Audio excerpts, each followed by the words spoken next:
ဒီကဘာပေါ်မှာကျွန်တော်တို့လူသားတွေလုံးဝမတွေးဝင့်လောက်အောင်ထူးဆန်းဆန်းပြလာတဲ့တရိတ်ဆန်တွေရှိနေတယ်ဆိုတာသင်ရောယုံရဲ့လားမိမိတဲ့အစာပေါင်းများစွာကြီးတဲ့တားရေးကြီးတွေကိုတော့လုံးဝမကြောက်မရွံ့ရင်တိုက်ပြတဲ့အကြမ်းတမ်းဆုံးတတ်တော်တွေမီလီစက္ကန့်ပိုင်းအတွင်းမျက်စိရှိတွေပျောက်ကွယ်သွားနိုင်တဲ့ရေအောင်မျက်လက်ဆရာတွေနဲ့10ပေထိရှိတဲ့စူပါအဆွေကြီးတွေပိုင်ဆိုင်ထားကြတဲ့မယုံနိုင်စရာတတ်တော်တွေရေအောင်နဲ့တောအုပ်ထမှာတကယ်ပဲရှိနေကြပါတယ်ဒီနေ့ဗီဒီယိုမှာတော့တဘာဝတရားကဖန်တီးပေးထားတဲ့အလွန်စမ်းကြယ်ပြီးတင့်ကိုအံ့ဩမှင်သက်သွားစေမဲ့တရိတ်ဆန်10မျိုးရဲ့မယုံနိုင်စရာလျှို့ဝှက်ချက်တွေကိုအကွက်စစ်စူးစီးဖော်ပြပြီးတော့မှာပါဗီဒီယိုလေးကိုအဆုံးထိဆက်လက်ကြည့်ရှုလိုက်ကြရအောင်ဗျ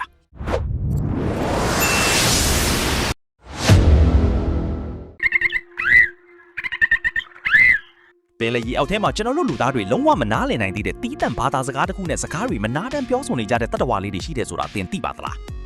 းသူတို့ကတော့အလွန်ညံကြီးထက်မြက်ပြီးချစ်စရာကောင်းလာတဲ့လင်းပိုင်လေးတွေပဲဖြစ်ပါတယ်လင်းပိုင်တွေဟာအလွန်လူမှုအတိုင်းဝိုင်းဆန်ပြီးအုပ်စုဖွဲ့နေထိုင်တတ်ကြတဲ့တတ္တဝါတွေပါသူတို့ဟာတယောက်နဲ့တယောက်ဆက်သွယ်ဖို့အတွက်ကလစ်ပြုတ်လုပ်တဲ့အတန်တွေလီချုံတန်တွေအပြင်အခြားစမ်းပြတဲ့အတန်ပေါင်းစုံပါဝင်တဲ့အလွန်ရှုပ်ထွေးလာတဲ့အတန်စနစ်ကြီးတစ်ခုကိုအသုံးပြုကြပါတယ်ဒီအတန်ပြုမှုတွေဟာတာမန်အတန်ပြုတာမဟုတ်ပဲသူတို့ရဲ့မိသူမိဝါဖြစ်ကြောင်းအချင်းချင်းရဲ့တီနီယာနဲ့လက်ရှိခံစားနေရတဲ့စိတ်ခံစားမှုအခြေအနေတွေကိုပါအတိအကျသတင်းအချက်လက်ပြီးပို့နေကြတာဖြစ်တယ်လို့သိပ္ပံပညာရှင်တွေကယူဆထားကြပါတယ်ဒါတွေမကသေးပါဘူးလင်းပိုင်တစ်ခေါင်ချင်းစီမှာမိမိကိုယ်ကိုဖော်ပြတဲ့တီးတန့်အမီနာမာလို့လေးချုံတန်းကိုစီရှိကြတာပါဒါကြောင့်မလို့ပင်လယ်ကြီးအောက်ထဲကလင်းပိုင်တွေရဲ့အတန်ပြုမှုတွေဆိုတာကျွန်တော်တို့လူသားတွေယနေ့ထိတိုင်ဆက်လက်လိလာစမ်းစစ်နေရဆဲဖြစ်တဲ့ဟီဝက်စမ်းကျယ်လွန်လာတဲ့ရေအောက်စကားဝိုင်းကြီးတစ်ခုပဲဖြစ်ပါတယ်တဘာဝတရားကြီးထဲမှာလူသားတွေလိုမျိုးမြစ်ချောင်းတွေကိုပိတ်ပြီးဆယ်ကြီးတွေတိစောက်နိုင်စွမ်းရှိတဲ့အမကန်ဘီတုကပညာရှင်လေးတွေရှိတယ်ဆိုတာသင်သိပါသလားသူတို့ကတော့ရေထဲမှာရှင်မြန်စွာကူးကပ်နိုင်တဲ့ဘီဗာကောင်လေးတွေပဲဖြစ်ပါတယ်ဘီဗာကောင်တွေဟာသူတို့ရဲ့တန်မာလာတဲ့သွားတွေနဲ့တစ်ပင်တွေကိုကိုက်ဖြတ်ပြီးရရှိလာတဲ့တစ်လုံးများတစ်ခက်များနဲ့ရွှွနွေများကိုစနစ်တကျအသုံးပြု၍ရေစီးကြောင်းတွေကိုပိတ်ဆို့ကဆယ်များနဲ့ရေဝက်ဧရိယာကန်ကြီးများကိုတိစောက်ကြတာပါ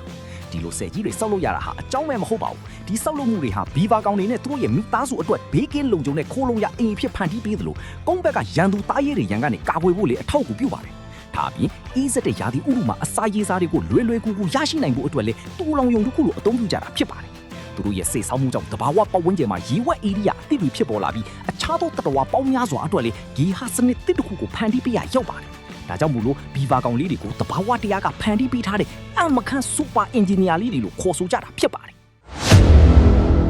မနက်စာအဖြစ်ကြက်ဥတစ်လုံးပြုတ်စားရုံနဲ့မဝပဲကြက်ဥ2တာစင်စာပမာဏရှိတဲ့ငှက်ဥတစ်လုံးနဲ့ကိုစားသုံးဖို့စဉ်းစားဖို့ပါသလာ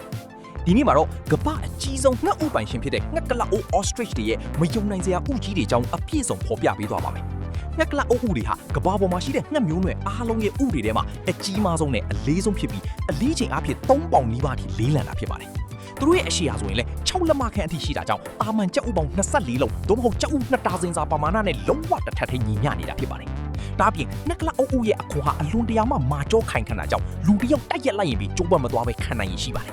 ဒီဥတွေကိုပြုတ်စားမယ်ဆိုရင်တော့မှအချိန်အဖြစ်တနာရီခွဲသို့မဟုတ်မိနစ်60ကျော်ထိကြာအောင်ပြုတ်ယူရတာပါငှက်ကလအုံမတွေကဒီလိုကြီးမားတဲ့ဥတွေကိုမြေကြီးထဲမှာကျင်းတူးပြီးဥချလေးရှိကြပြီးနေ့ဘက်မှာအမဖြစ်သူကဝက်ပြီးကညဘက်မှာတော့အထီးဖြစ်သူကဝက်ပြီးရင်စီးလုံးစွာကာကွယ်စောင့်ရှောက်ကြတာဖြစ်ပါတယ်အမှန်တကယ်ကိုမနှက်စာအတွက်ကြီးမားစမ်းပြလာတဲ့တဘာဝတရားရဲ့အမခန့်ဖန်တီးမှုကြီးတစ်ခုပဲဖြစ်ပါတယ်နွေရာသီညမောင်မောင်ထဲမှာပြန်တိုင်းရင်ဆန်းဆန်းဖြားဖြားအလင်းရောင်လေးတွေလက်မိတ်ထုတ်လွှတ်နေတဲ့ပိုးစုံကျူးလေးတွေကိုတင်တွေ့ဘူးမှာပါဒီနေ့မှာတော့သူတို့ဟာလျှက်စစ်တာအားလုံးဝမလိုပဲခန္ဓာကိုယ်ထဲကနေအလင်းရောင်တွေဘယ်လိုမျိုးထုတ်လွှတ်နေတာလဲဆိုတဲ့လျှို့ဝှက်ချက်ကိုပြောပြပေးသွားမှာပါ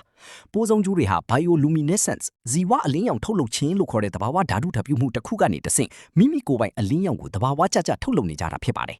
အံ့ဩဖို့ကောင်းတာကဒီအလင်းရောင်ဟာပူပြင်းမှုလုံးဝမရှိပဲအေးမြတဲ့အလင်းရောင်ခိုးလိုက်ဖြစ်နေတာပါပိုးစုံကျူးတွေကဒီလိုအလင်းရောင်ပေါ်ထွက်လာအောင်ဝမ်ဘိုက်ထဲမှာရှိတဲ့ဓာတုပစ္စည်းတွေကိုအောက်ဆီဂျင်နဲ့ပေါင်းစပ်ပြီးလက်မိတ်လုပ်ကြတာဖြစ်ပါတယ်ဒီလိုအလင်းကျက်ပြတာတာမန်ပျော်လို့မဟုတ်ပဲသူတို့ရဲ့အဖော်ကိုရှာဖွေဖို့နဲ့ရန်သူတွေကိုတတိပေးကာကွယ်ဖို့အတွက်အဓိကအသုံးပြုကြတာပါ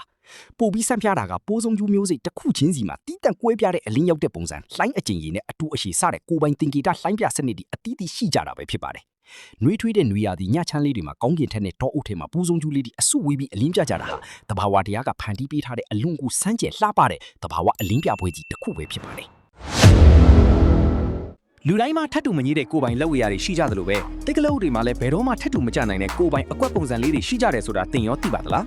းဒီနေ့မှာတော့တစ်ပင်တွေထက်ခေါင်းပေါ်မြင့်မားနေတဲ့တိတ်ကလေးတွေရဲ့ခန္ဓာကိုယ်ပေါ်ကအကွက်ဆန်းလေးတွေအကြောင်းပြောပြပေးသွားပါမယ်လူတွေရဲ့လက်ဝဲရတွေနဲ့ငင်းကြားတွေရဲ့အစင်းချောင်းတွေလိုပဲတိတ်ကလေးတစ်ကောင်ချင်းစီမှာတီးတန့်ကွဲပြားတဲ့အကွက်ပုံစံတွေရှိကြပါတယ်ကဘာပေါ်မှာရှိတဲ့တိတ်ကလေးမီးသီးနှစ်ကောင်မှထပ်တူညီတဲ့အကွက်ပုံစံလုံးဝမရှိကြပါဘူး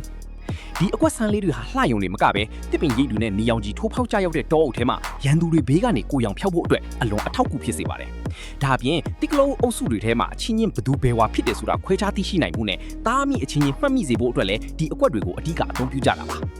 ပိုပြီးအံ့ဩဖို့ကောင်းတာကဒီအခွက်တွေရဲ့အောက်တက်တဲ့မှာသွေးကြောကွင်းရက်ကြီးတွေရှိနေပြီးခန္ဓာကိုယ်ရဲ့အပူချိန်ကိုထိန်းညှိပေးတဲ့စနစ်အဖြစ်ပါလှုပ်ဆောင်ပေးနေတာဖြစ်ပါတယ်။တိကလုံးတွေရဲ့အခွက်တွေဟာတဘာဝတရားကဖန်တီးပေးထားတဲ့စတိုင်ကျပြီးစမ်းပြလာတဲ့ကိုယ်ပိုင်ထူးခြားချက်ကြီးတစ်ခုပဲဖြစ်ပါတယ်။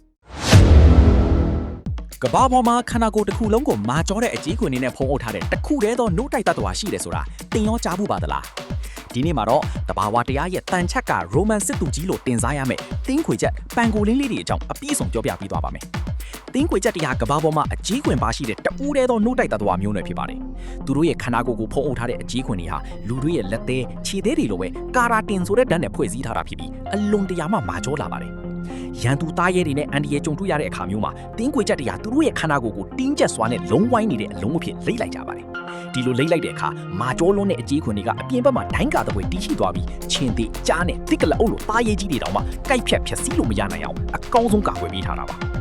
ဒါပေမဲ့လည်းဝမ်းနည်းစရာကောင်းတာတစ်ခုကတော့ဒီလိုအံအမခန့်အကာအကွယ်စနစ်ရှိထားတဲ့တင်းခွေချက်လေးတွေဟာလူသားတွေရဲ့မတရားအမဲလိုက်မှုကြောင့်ကဘာပေါ်မှာတရားမဝင်အများဆုံးပေါင်ကိုပူတန်းအယောင်းဝယ်ခံရတဲ့နှုတ်တိုက်တ attva ဖြစ်နေရတာပဲဖြစ်ပါတယ်။သူတို့ရဲ့အကြီးခွင်နဲ့အသားတွေကိုတိုင်းရင်စီးနဲ့အစားအစာအဖြစ်အလွဲသုံးစားလုပ်လို့တဲ့လိုအပ်ချက်တွေကြောင့်တင်းခွေချက်လေးတွေဟာအခုဆိုရင်မျိုးတုံးပြောက်ွယ်မဲ့အန်ဒီရဲ့နဲ့ရင်ဆိုင်နေရပါတယ်။ဒါကြောင့်တဘာဝတရားကဖန်တီးပေးထားတဲ့ဒီလိုထူးဆန်းလှပတဲ့တင်းခွေချက်လေးတွေကိုကျွန်တော်တို့အားလုံးဝိုင်းဝန်းကာကွယ်စောင့်ရှောက်သွားကြရမှာဖြစ်ပါတယ်။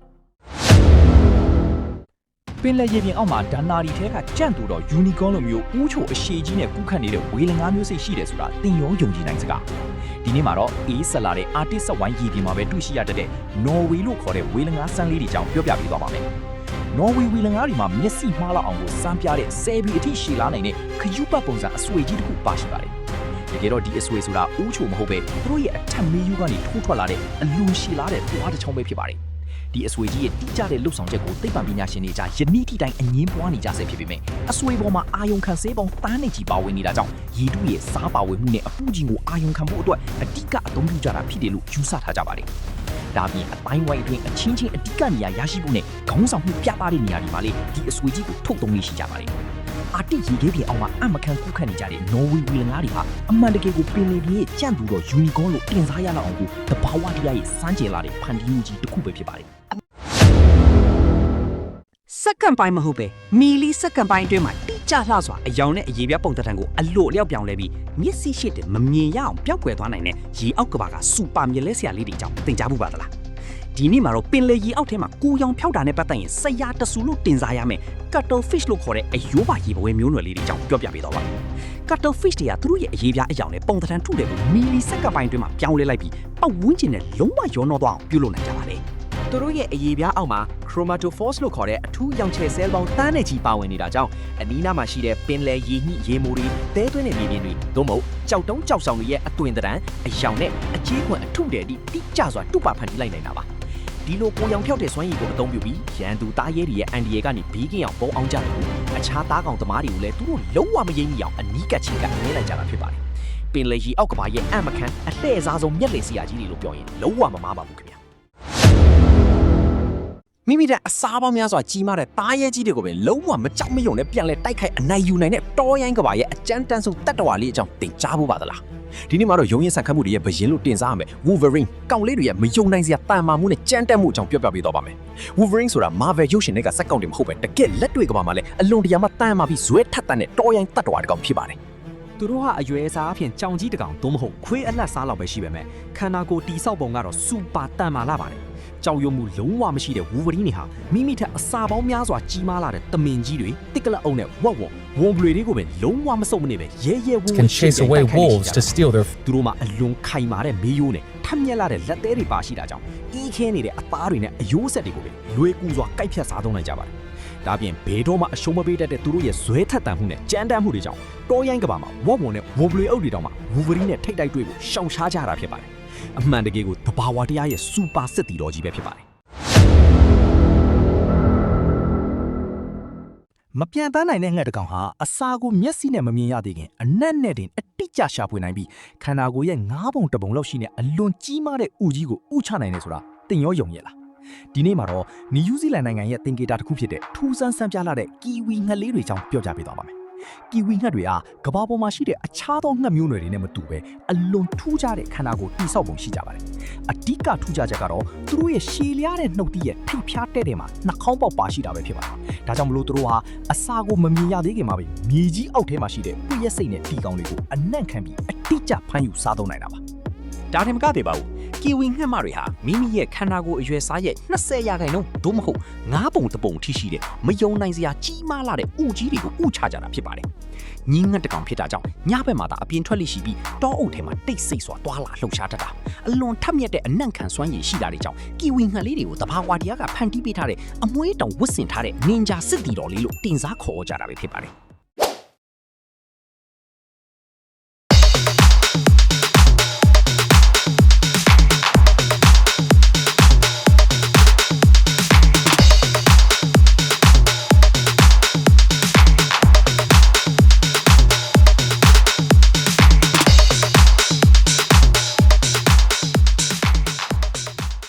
အခုဖော်ပြပေးခဲ့တဲ့ဒရိတ်ဆန်30မျိုးရဲ့ထူးခြားချက်တွေထဲမှာတင်တကယ်မသိသေးတဲ့တ attva ကဘယ်သူဖြစ်မလဲကန့်ထဲမှာမှန့်ခဲ့ပေးခဲ့ပါဦးနော်ဒီဗီဒီယိုလေးကိုသဘောကျရင်တော့ like ပေးခဲ့ဖို့မမေ့ပါနဲ့ဦးနောက်ထပ်လည်းဒီလိုမျိုးမယုံနိုင်စရာဘူးတုတအသစ်တွေကိုအမြဲမပြတ်ကြည့်ရှုနိုင်ဖို့အတွက်ကျွန်တော်တို့ရဲ့ channel ကို subscribe လုပ်ပြီးဘေးနားကခေါင်းလောင်းလေးကိုပါနှိပ်ထားပေးပါဦးနော်